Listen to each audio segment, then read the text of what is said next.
The market was alive with noise, a mix of shouting, laughing, and bargaining. The auction hall stood in the center of it all, a large dome lit by cold lights that gave everything a pale, harsh glow. Buyers from dozens of alien species filled the rows of stone benches, their eyes sharp, their claws and hands waving credit chips on the stage. A heavy chain clinked as guards dragged a small figure forward. The auctioneer, a tall alien with 4 eyes and a voice like broken glass, raised his hand for silence. The hall fell quiet. All attention on the stage. "Here we have something unusual," the auctioneer announced, his grin wide and cruel. He yanked the chain and forced the girl into the center of the platform. She stumbled, her thin frame almost collapsing under the bright lights. The crowd leaned forward, murmuring. She was not like the others sold earlier. Strong miners, fierce warriors, or trained dancers. No, this one was small, fragile, her wrists bruised by iron shackles. Her silver eyes darted around in fear, searching for escape but finding none. "A rare pet," the auctioneer declared, his voice mocking. "Not a fighter, not a worker, but a creature to amuse, to decorate your halls. Or perhaps to tame." The crowd burst into laughter. Some shouted cruel jokes, others whispered about training her as a toy. Coins and chips clicked in eager hands, but one man in the back did not laugh. He was human, tall but not dressed in riches. His clothes were simple, worn from travel, his eyes fixed on the girl, not with greed, but with something else, something the others did not notice. The girl raised her head for only a second. Her eyes met the human's, and in that short glance he saw more than fear. He saw a soul begging silently, not for freedom, not even for safety, but for something deeper, kindness. The auctioneer began the bidding. 50 credits to start. Who will take this rare pet? Hands shot up, offers flew. The numbers rose quickly as aliens competed for the strange girl. She lowered her head, her hair falling like a curtain. Tears glimmered but did not fall. She had learned long ago not to cry in front of masters. The human clenched his fists. He had seen slaves before, markets before, cruelty before, but this girl, something about her shook him. It felt wrong, deeply wrong. 200, shouted a scaled merchant. 300. Another barked, 400. The auctioneer's grin widened. His eyes shone with greed. The human finally spoke, his voice calm but firm. 500. The hall went still for a second, then erupted into laughter. Many turned to stare at him. The human was not known, not rich, not powerful.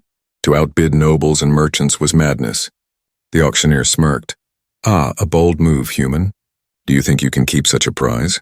Or perhaps you wish to play with something delicate before it breaks?" The crowd roared in cruel laughter. The girl lifted her eyes again.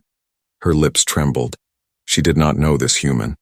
But his voice, different, steady, not dripping with cruelty, gave her a spark she had almost forgotten. Hope. 600. Shouted a noble in golden robes. 700. Hissed another. The bids climbed higher. The human did not flinch. 1,000, he said. Silence, real silence this time. Even the cruelest buyers froze. That was more than her worth as a pet, more than anyone expected. The auctioneer narrowed his eyes, his grin faltered. 1,000 credits from the human. Do we hear more?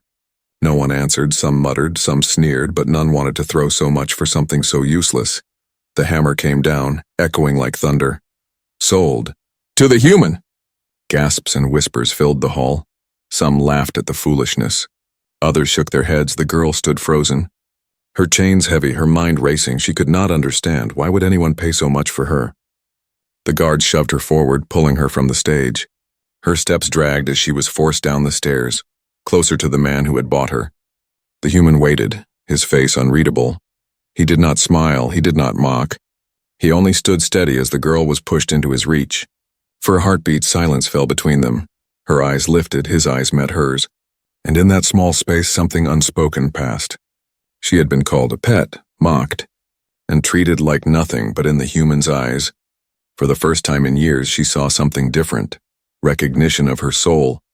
The auctioneer's voice rang out behind them, sharp and mocking. Take your pet, human. May she serve you well before she breaks. The crowd cheered and jeered, but the human did not answer. He only placed his hand lightly on the girl's shoulder, not in force but in quiet promise. The girl trembled, not from fear but from confusion. What had she just been bought into? The hall buzzed with cruel jokes and greedy eyes, but somewhere deep inside, the girl felt a strange thought she had not dared to believe in a long time. Maybe, just maybe, this was not the end of her story, but the beginning. The chains rattled as the girl was led away from the auction stage. The crowd still whispered and laughed. Some mocked the human for wasting so much money. Others predicted the girl would be broken in days. To them, it was entertainment. Nothing more. The human ignored them all. He walked behind the guards, his steps slow and steady. His eyes stayed fixed on the fragile figure in front of him. The girl's shoulders were small, her back bent with fear. But there was something strong hidden inside her silence. In the back of the hall, the guard shoved the girl forward. The human handed over a small chip, payment for the purchase. The auctioneer snatched it quickly, his grin returning. "Take her, human, she is yours now, use her well, or she will only be a waste of your coin." The human said nothing. He only nodded. Then he stepped closer to the girl. She flinched as his shadow fell across her. Her hands shook, expecting pain, expecting chains tightened or a whip across her back. Instead, the human bent down slightly, his voice low so that only she could hear. "You don't belong here." The words froze her. She lifted her head in shock, silver eyes wide. She searched his face, trying to find the cruelty that usually hid behind kind tones, but his expression was steady, not mocking, not cruel. The guards removed the chains with a loud clink. The metal dropped to the ground. The girl rubbed her wrists out of habit, wincing at the bruises for the first time in years. The weight of iron was gone. The human placed his coat gently around her shoulders. She stiffened, confused. No one had ever covered her with warmth before. It felt strange, almost wrong, but she could not push it away. As they stepped out of the auction hall, the night air hit them. The market was still loud with voices and lights. Creatures bargaining over food, weapons and slaves, but away from the stage. The laughter was softer, the eyes less cruel. The girl walked a few steps behind him. Her heart raced. She could not trust this man. Humans were rare in this part of space, but she had heard enough stories. They were clever, dangerous, unpredictable. Why would one of them buy her? She finally whispered, her voice dry and weak. "What do you want from me?" The human slowed, glanced over his shoulder, and answered simply, "Nothing, not what they wanted anyway." She frowned, her steps faltering. Then, "Why?"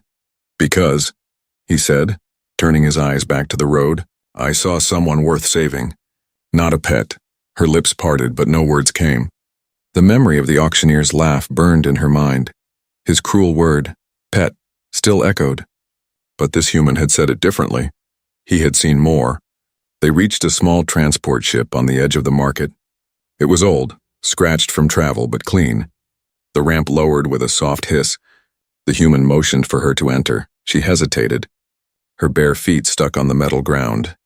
Entering another ship meant belonging to another master. Another cage, her chest tightened. She wanted to run, but where? The market was full of hunters, the stars full of slavers. The human seemed to read her fear. "You are free to leave," he said softly. "But if you step back into that market, someone else will catch you. They will not treat you as I do." Her breath caught. Her instinct screamed not to trust him, yet her body moved. Step by step onto the ramp inside the ship. The air smelled of metal and oil, but it felt safer than the hall behind them.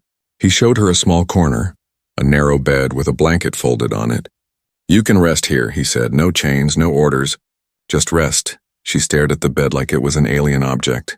Her fingers touched the fabric carefully, expecting it to vanish. She sat slowly, her body stiff as if the blanket might bite. The human left her alone for a while. Moving to the cockpit, the ship rumbled as it powered up. Engines hummed, lights blinked. Soon the market was shrinking behind them, lost among the stars. The girl pulled the coat tighter around her. Her mind spun with questions. Who was this man? Why risk so much for her? No one had ever paid such a price just to be kind. When he returned, he placed a tray on the table. Simple food, bread, fruit, and water. Her eyes widened.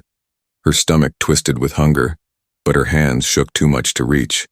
"Eat," he said gently. "It's safe." She hesitated, then finally took a piece of bread.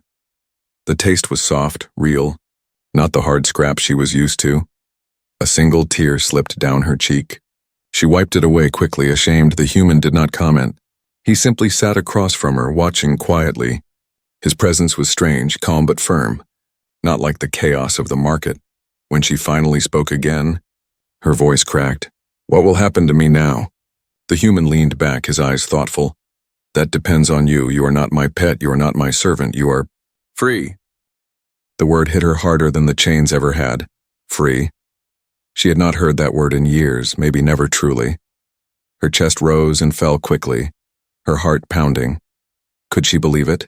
But in the human's steady eyes she saw no lie, and for the first time, she wondered if her life was not ending but beginning. The small ship drifted through space, leaving the noisy market world far behind. The stars stretched across the window like cold diamonds, and the hum of the engines filled the silence. For the alien girl, every sound was strange, every moment unreal. She sat on the narrow bed, clutching the human's coat around her shoulders as if it were a shield. She had been bought before, sold before, dragged across planets in cages. But this was different. No chains held her, no whip cracked behind her. The human had left her alone. He had given her food and even a blanket, things that felt almost impossible to believe. Still, her body refused to relax. She sat stiff, her eyes darting to every corner, waiting for the moment when the kindness would turn into cruelty. It always did, it had to. In the cockpit, the human checked the ship's course. His hands moved over the controls with calm skill. But his mind was not on the stars, it was on the girl behind him. He had seen fear before, but hers was deeper. Carved into her bones, it made him angry, not at her, but at the galaxy that had made her like this. Hours passed, the ship was quiet. At last he stood and walked back to her. She looked up quickly, her body tensing. Her hands gripped the edge of the blanket like it was a weapon. He stopped a few feet away, keeping his voice steady. You should rest. It's safe here, she stared at him, her silver eyes sharp with suspicion. Safe?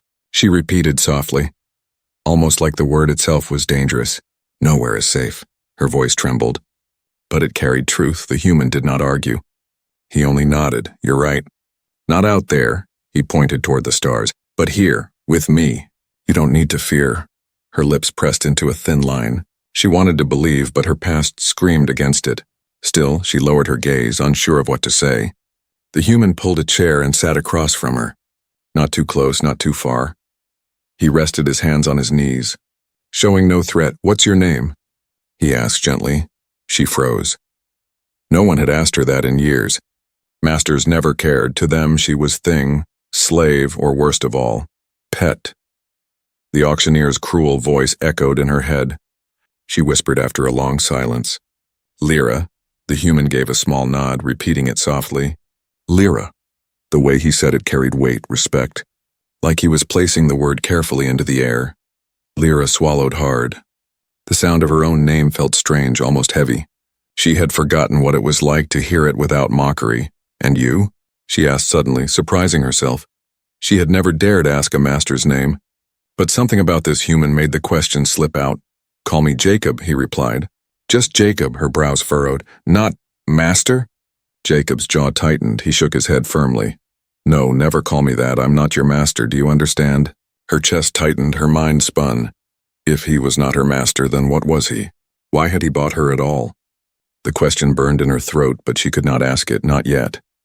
Jacob stood and moved toward a small locker. He pulled out a clean cloth and a small bottle of medicine. Then he returned to her side and held it out. For your wrists, he said quietly. Lyra looked at the cloth as if it were a trick. Her bruised skin throbbed from where the chains had cut deep. But no one had ever cared about that before. Why? She whispered. Why are you doing this? Jacob's eyes met hers, calm and steady. Because no one else did. The words struck her like a blade, sharp and honest. She lowered her gaze, her hands trembling as she took the cloth. She pressed it against her wrists, the cool touch easing the ache. For the first time in years, she felt a tiny crack in the wall of fear inside her. It was not trust, not yet, but something small and fragile. Hope. Night came. If it could be called night in the endless dark of space. Jacob dimmed the ship's lights. Leaving only a soft glow, he returned to the cockpit. Giving her space, Lyra lay back on the bed. The blanket pulled tight, she could not sleep. Every sound of the engine made her flinch. Every shadow made her heart race. But slowly, exhaustion won. Her eyes closed, and she drifted into uneasy dreams. In the cockpit, Jacob sat awake. Staring at the stars, he thought about the market, about the crowd's laughter, about the word pet that had echoed so loudly. He clenched his fists. He had promised himself he would not let that word define her again. Hours later, a soft cry reached him. He turned quickly. Lyra tossed in her sleep. Her hands clutching the blanket, her face twisted in fear. She whispered words in a language he did not know, broken pleas that made his chest tighten. He did not wake her, he did not touch her. He only watched, his jaw tight, his heart heavy. She had lived too much pain for someone so young, and in that moment Jacob made a silent vow. He had bought her from the auction, but he had not bought a servant, he had saved a soul, and he would protect her, even if the galaxy itself tried to take her back. As the ship cut across the stars, one human and one broken girl moved into the unknown. Neither knew what tomorrow would bring, but for the first time Lyra's story was not just survival. It was the first night of something new. The ship floated silently through the void, leaving behind the cruel noise of the market. Inside, the hum of the engines was steady, like a heartbeat in the dark for Lyra. It was a strange kind of silence, a silence without whips, without shouting, without cruel laughter. She sat on the narrow bed, Jacob's coat still wrapped around her shoulders. Her bruises throbbed, but her mind raced faster than the pain. The word free still echoed in her head. He had said it so easily, as if freedom was something anyone could give. But for her, freedom had never been real, only a dream too fragile to touch. Jacob entered the small cabin, carrying 2 cups of warm liquid. He set one on the table beside her. Drink. It will help you rest, she hesitated, her fingers trembling. In the past, masters had offered her food laced with punishment, but Jacob only sat across from her, sipping his own cup, waiting. At last she lifted the drink to her lips. The warmth slid down her throat, soothing. For the first time, she whispered, "Why did you do it? Why spend so much?" Jacob leaned back, his eyes steady. "Because I saw more than they did." Her chest tightened. "More?" "They saw a pet," Jacob said quietly. "I saw a soul. Someone who doesn't belong in chains." The words shook her. No one had ever spoken of her like that. Her whole life she had been treated as property, something to sell, trade, or break. But this human, he spoke as if she mattered, as if she was someone. Her lips trembled. She wanted to stay silent, but the words escaped before she could stop them. "I was not always like this." Jacob leaned forward, his voice gentle. "Tell me." For a long time, Lyra could not speak. Her hands clutched the blanket tighter. Her throat burned with fear. Secrets were dangerous. Secrets had nearly killed her once. But Jacob's eyes were steady, calm, patient. He did not demand. He only waited. At last she whispered, "My name is Lyra of House Saranth. I was born to nobility." Jacob's brows rose, but he said nothing, letting her continue. "My people were strong once. Respected," she said, her voice shaking. "But greed destroyed us. Rivals wanted our land, our power, our bloodline. When I was 12, they came in the night. My family was slaughtered. I was taken." Her voice broke. Her hands shook violently.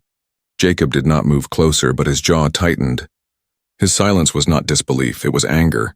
Anger at the cruelty she had endured. "They sold me," Lyra continued, her silver eyes wet.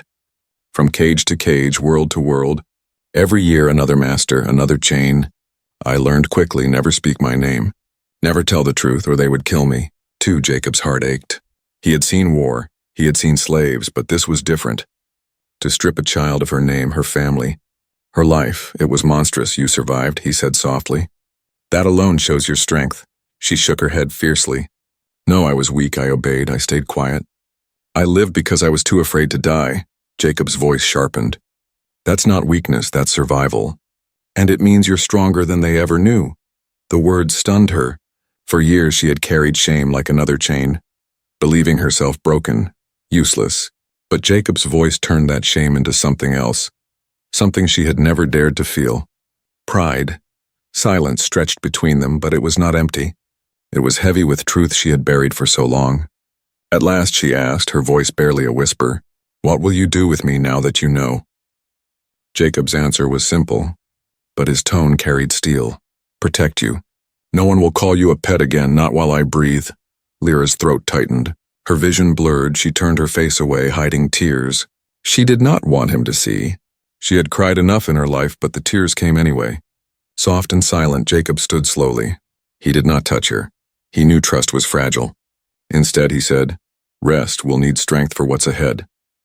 Then he left the cabin, leaving her with her thoughts alone. Lyra pressed her face into the coat he had given her. It smelled of metal, dust, and something warm, something human. For the first time, the weight on her chest felt lighter. The chains were gone, but even more than that, someone had finally seen her not as property but as a person. In the cockpit, Jacob sat with his fists clenched. He knew what it meant if her story was true. If she really was of House Saranth, then powerful enemies would come. They would not let a lost heir roam free. The stars stretched endlessly ahead, silent and cold. But Jacob's heart burned with quiet resolve. He had made a choice and there was no turning back. In the cabin, Lyra whispered to herself, her voice breaking but filled with something new. I am not a pet, I am Lyra. For the first time, she dared to believe it. The ship sailed through the silent stars, a small shadow in the endless dark. For a while, Lyra allowed herself to breathe. The memory of the auctioneer's cruel voice still haunted her. But Jacob's words, "You are not a pet," echoed louder. She sat near the window. Staring at the stars, they looked endless. Yet she knew danger was never far. Her people's enemies were ruthless, and she had no doubt they would chase her if they learned she was still alive. Jacob entered the cabin, his steps quiet. "We'll stop soon," he said. "There's a supply station ahead. We'll need fuel and rations." Lyra nodded, but her heart tightened. Stations meant crowds, and crowds meant eyes. She had lived long enough to know eyes could be dangerous. When the ship landed, the air was thick with smoke and the noise of alien voices. The station was rough, built for traders, mercenaries and smugglers. Jacob walked with steady confidence, but Lyra stayed close. Her hood pulled low. They bought fuel, food and medicine. Jacob paid with calm ease, but he felt the stares. Humans were rare here, and his presence was noticed. He kept moving, pretending not to care, but among the crowd, a pair of sharp eyes watched closely. A scaled merchant with golden rings around his horns narrowed his gaze. He recognized her, the pet from the auction, the one the human had stolen from under rich buyers' noses. The merchant hissed softly, "Found you." By the time Jacob and Lyra returned to the ship, shadows had already begun to follow them. Jacob sensed it. His instincts, sharpened by years of survival, told him trouble was coming. When the ship lifted off, Lyra relaxed a little. But Jacob's jaw stayed tight. His hands gripped the controls firmly. "We're not alone," he muttered. She turned sharply. "What do you mean?" He pointed at the radar. Two blips appeared, moving fast. Hunters. Her blood turned cold. Hunters. Mercenaries who chased slaves that escaped, or anyone with a price. They never stopped until their prey was caught. Moments later, space lit with the flash of engines. Two ships emerged behind them, sleek and armed. The comms buzzed with a cruel voice. "Humans, surrender the girl. She is property of the guild. Hand her over and we'll let you live." Lyra's heart pounded. Her hands trembled. She had seen this before. Hunters tearing ships apart, dragging slaves back in chains, she whispered. "They'll kill you if you fight them." Jacob's eyes stayed on the stars ahead. "Maybe, but I won't hand you over." The hunters fired. Blasts shook the small ship. Warning shots. The metal groaned, alarms blinked red. Jacob's hands flew over the controls. Dodging hard, the ship spun through debris fields. Weaving between broken satellites and old wrecks, Lyra clung to the chair. Fear burning in her chest, yet beneath the fear, something else stirred, shock. He was fighting for her, risking everything, for what? She wasn't worth 1,000 credits, let alone his life. The hunters pressed closer, weapons glowing. Jacob's jaw clenched. "Hold tight," he warned. Then he cut the engines for a split second, letting the ship drop. The hunters overshot, roaring past. Jacob reignited the thrusters, spinning the ship upward. The sudden move placed him behind one of the hunters. He fired the ship's old cannons. The blast struck true, ripping one hunter apart in fire. Lyra gasped, the explosion lighting her silver eyes.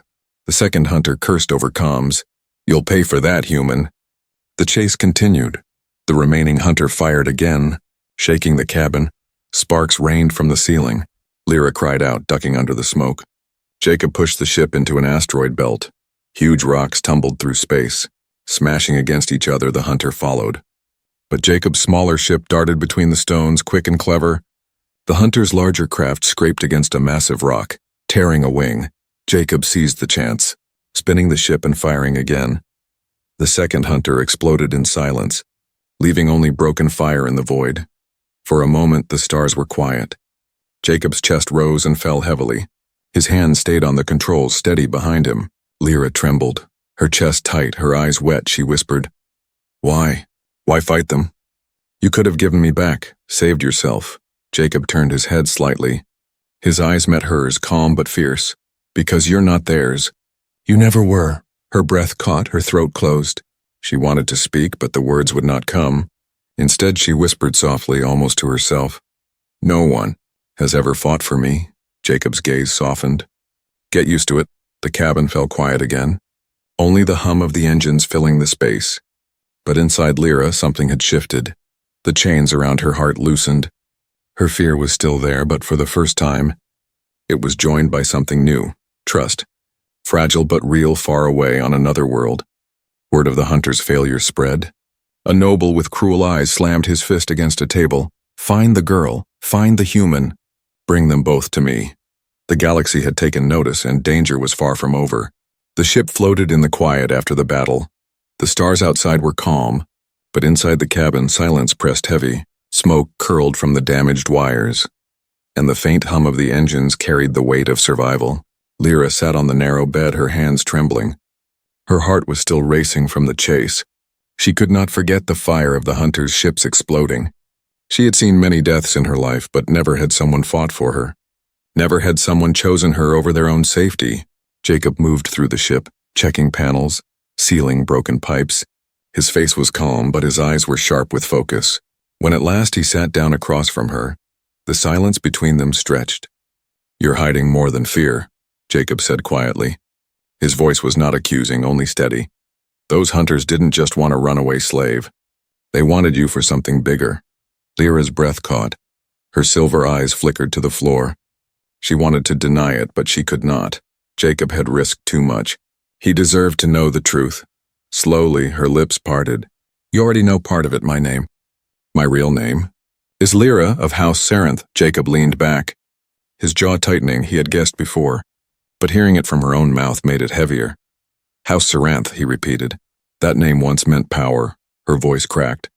"It still does to my enemies. My bloodline was a threat. They wanted us erased. My family was killed. I was meant to die with them, but instead, I was sold." She paused, her fingers twisting the blanket. Shame and anger swirled together in her chest. "For years I lived in cages, hiding my name, hiding who I was. If they had discovered me, I would have been executed instantly. That's why I let them call me Pet Thing. Nothing, because at least nothing could live." Jacob's fists clenched at his sides.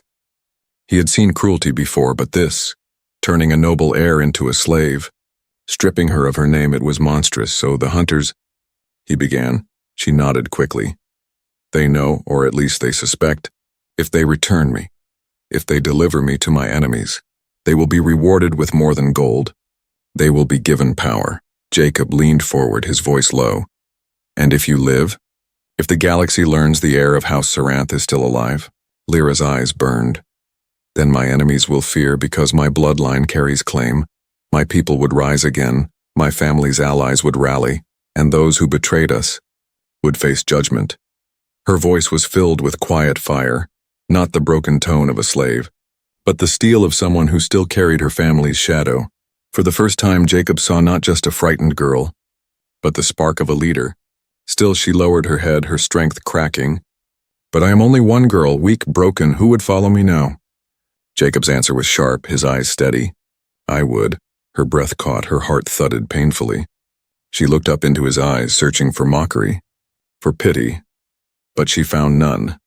He spoke with the same calm honesty he had carried since the auction. Lyra's lips trembled. "Why? You don't owe me anything." Jacob's gaze hardened. "No, I don't, but I've seen enough to know what you are. You're not a pet. You're not broken. You're the heir of a house that should never have fallen. And if you want to stand again, I'll stand with you." Her vision blurred. She turned her face away, tears sliding silently down her cheeks. For years she had been nothing, just survival. But now someone believed in her.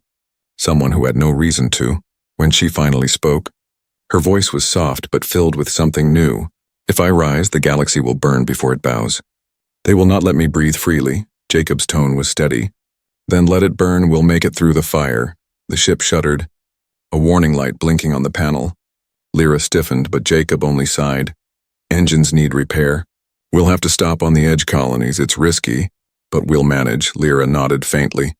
But her mind was far away for the first time in years. She let herself think beyond survival, beyond the next meal. She thought about her family's crest.